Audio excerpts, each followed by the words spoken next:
As of 11 a.m. guys, ng umaga. AM nga eh.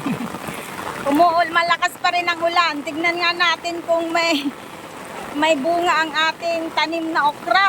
Kasi nakita ko nung isang araw may bulaklak siya. Oh, ayan. Meron siyang bunga dyan. Harvest natin kasi ihalo natin sa dinengdeng. Nalulutuin ko. Nakalimutan kong bumili nito sa palengke. Ang lakas ng ulan guys. Ayan o. Baha na ang aming daanan palabas sa highway. Ayan.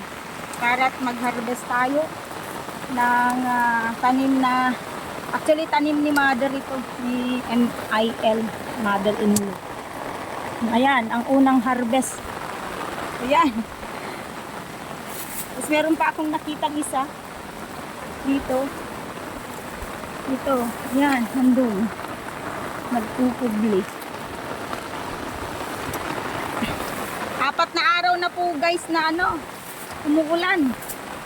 4 na araw nang umuulan. Nakakasurvive pa rin naman ang aming tanim. Ayan o, lakas ng ulan. Umapaw na rin dyan ang tubig. Galing sa kangkungan, pumunta dito sa daanan kasi ang lusutan ng tubig dyan papunta kay mother.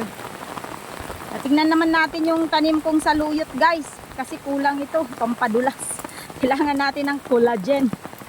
Itong okra na to guys, hindi natin tinanim dito sa bakuran natin, kusa lang tong tumubo, pero hindi natin siya inalis. Kuha tayo ng konting talbos lang niya. Isasahog ko lang sa dinengdeng. Dagdag pampadulas. Ayan, meron din dito. Nahalo na sila sa tanim kong rosalian eh. Ayan. Diba ganito ang buhay sa probinsya? Lumabas ka lang sa bahay mo, may mauulam ka na. Ayan guys. Magdagdag pa tayo dun sa iba. Ito naman tayo sa may garahe guys, sa side ng bahay. Ito mas maraming tanim dito na Actually itong mga saluyot na to, tumubo lang siya. Hindi po namin to itinanim. Kusang tumutubo to pagkatagulan. Ayan.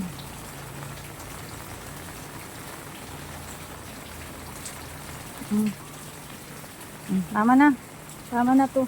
Hindi naman maganda yung madulas ang dinengdeng natin. Time check. Alas 11 na ng umaga. Malakas pa rin ang ulan. Ito po ang prepare ko na iluluto ko ngayong tanghalian namin. Ito na po yung nakuha kong saluyot kanina. Hinugasan ko na. Siyempre yung okra. Nandyan, lagay ko na dyan. Nagprito po ako ng Gigi, galunggong. Yung dalawa, hinimay ko at iyon ang isasahog ko. Pritong isda. Siyempre meron dyang kalabasa. Etong buto ng sitaw. Di na kasi pwede itong, pag magulang na kasi yung ganto, yung buto na lang ang kukunin mo. At isasahog. Siyempre merong sitaw. May talong. Yung talong hindi ko pa siya hinihiwa kasi mangingitim. Mamaya na lang hiwain pagkasahog. Ito ang magkakasabay. Tapos syempre meron ding ampalaya. Ito bulaklak ng kalabasa. Tsaka yung tangkay niya pinaghiwalay ko kasi itong tangkay ang mauuna kasabay ng okra. At syempre may saluyot, collagen. Di ba? Shout out diyan sa mga menopause. Kailangan mo ng collagen. Kasi syempre meron siyang sibuyas, luya at kamatis lang kasi ang lulutuin natin ay dinengdeng. Ilocano tayo ito oh. Ito 'yon, bulaklak ng kalabasa. Ayan, yan ang pampatamis natin.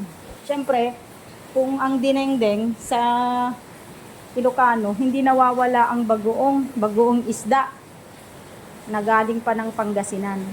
Ito guys, bagoong isda o kaya fish sauce. Kung wala po kayong bagoong, pwedeng patis o kaya asin. Pero mas masarap yan. Okay, pinakukuluan ko na. Naglagay lang ako ng 3 cups ng tubig kasi baka lalabas ang katas ng mga to na hinugasan natin, yung mga gulay. Pag masyadong marami ang tubig kasi, magiging malabnaw ang sabaw, hindi ganun kalinamnam. So, una muna, magpapakulo tayo ng tubig. Ito ang ginamit nating kawali. Oh, yan, kulong-kulo na ang tubig. So, una nating ilalagay ay ang bagoong. Bakit bagoong? Para hindi malansa. Siyempre, para maluto. Para maluto na siya. Yan. Tansya-tansya na lang. Pwede ka naman mag-adjust ng lasa. Asin na lang. Tapos, ilagay ito. Itong mga rekado dapat isusunod na yan para maluto. Siyempre, para mas malinamnam, ilagay mo na itong hinimay na pritong galunggong.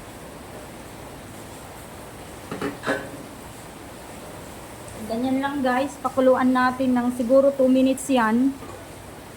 Maamoy mo naman ang aroma nito. Takpan natin para mas mabilis. Tapos i-pull natin yung flame. High flame na siya. O, see that? Umuusok na. Ibig sabihin, pwede natin tignan. O, yan. Ganyan na ang magiging itsura. Pwede na natin isahog ang buto. Buto ng sitaw. Ito yung buto ng sitaw guys. Medyo mahirap kasi yan palambutin. Ikumpara mo sa mga ibang kasama ng gulay. O, siguro ito mga 3 minutes.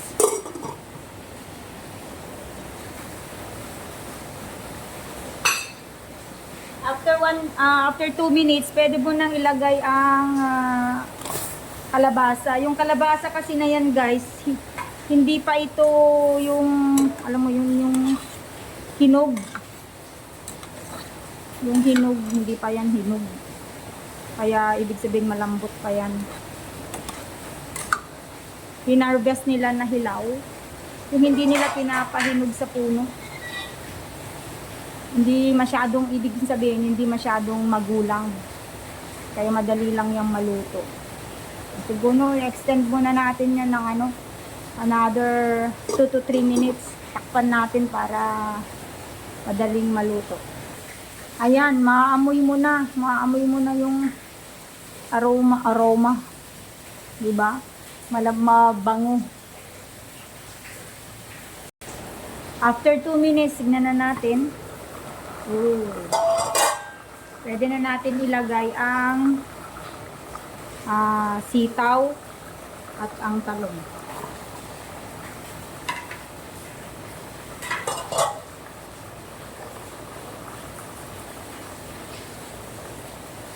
Takpan uli natin ng 1 minuto. So ito na lang po natitira, ampalaya, okra, yung tangkay ng bulaklak ng kalabasa, tsaka saluyot. Pwede itong mauuna, tapos ilagay ito, magsama na lang itong mga talbos. Alam niyo po ba kung bakit na pinagsusunod-sunod ko? Dahil may mga gulay kasi na mas matigas. Yun ang una kong niluluto, pinapalambot ng konti. Para hindi naman ma-overcook ito. May mga nagluluto na sinusunod-sunod ang paglalagay. Pero din naman yun. Kaso para sa akin kasi gusto ko ito, ayoko nang ma-overcook ito. Kasi mas matamis yan pagka hindi yan na-overcook. After 2 minutes, ayan na. Pwede na natin ilagay ito. Yung ampalaya. Yung okra.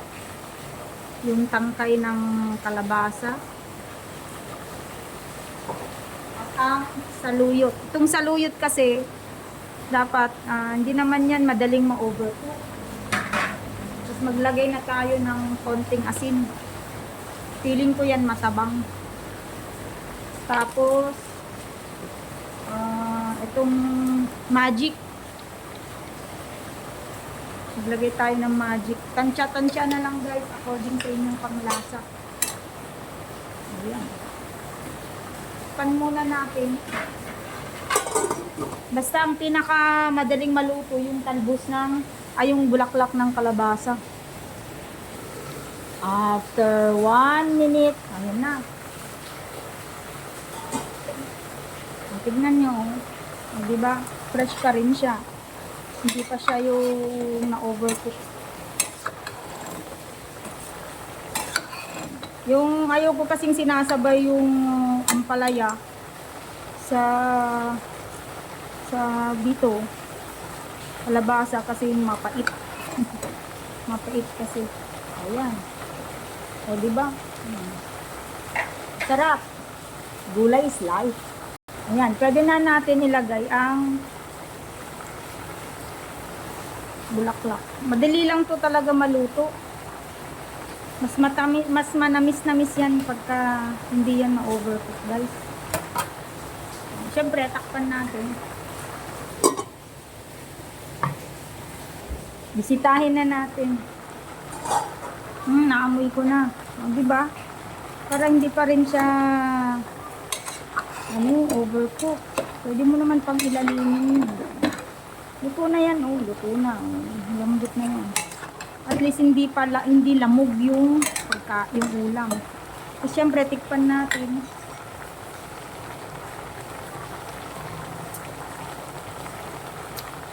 Okay na para sa akin ang lasa. Okay na yan. Kung sa iba ay medyo matabang, huwag matapos magdagdag ng asin. Limutan ko lagyan ng betchin. Pwede din naman maglagay ng betchin. Konti lang naman yan. O yan guys. Yung nanay ko, ay lola ko, ay yun na nang hinahalo-halo. Ito naman, dahan-dahan lang naman natin baliktarin. O. Let's eat na! Let's eat na guys. Magsasandok na tayo.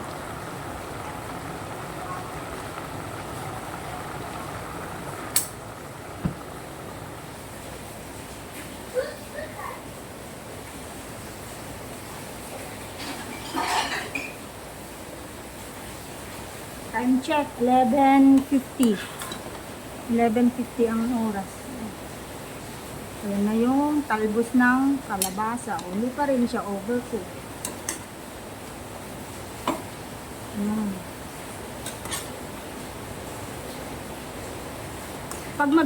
Pag magdinengdeng kayo guys, huwag masyadong maraming tubig.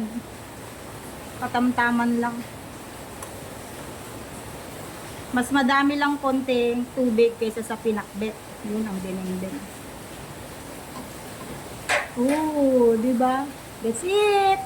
Bali, ito ang hinanda kong ulam nila, dinengdeng. Tapos fried rice ako, pritong galunggong. Saka yung plain rice kung ayaw ng fried rice. Good for 5 ang niluto ko.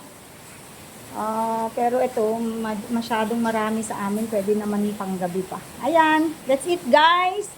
Presenting the dinengdeng. My style, my own version. Dinengdeng is an Ilocano dish. Thank you for watching guys. This is Miss Jamie Baliena channel. If you haven't yet subscribed, please consider subscribing. And if you like this video, you may share. And mag-comment naman po kayo kung taga saan kayo, kung saan nakarating ang aking video na ito para alam ko at may shoutout ko kayo. Alright, goodbye!